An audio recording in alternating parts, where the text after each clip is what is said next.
Assalamualaikum warahmatullahi wabarakatuh. Hari ni aku nak cerita sikit lah.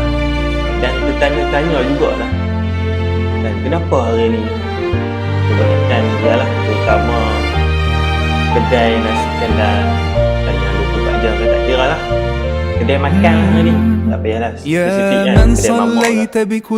Tak kira lah kedai nasi beluk ke kedai apa-apa pun. Pekerja-pekerja biasalah kerja ke guna kedai ke tuan kedai ke sekalipun pakai apa? Kalau lelaki dia pakai bahan perhiasan sepatutnya dia tak boleh pakai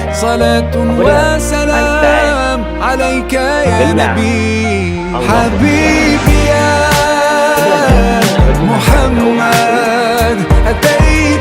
gelang Allah. Kalau sebagai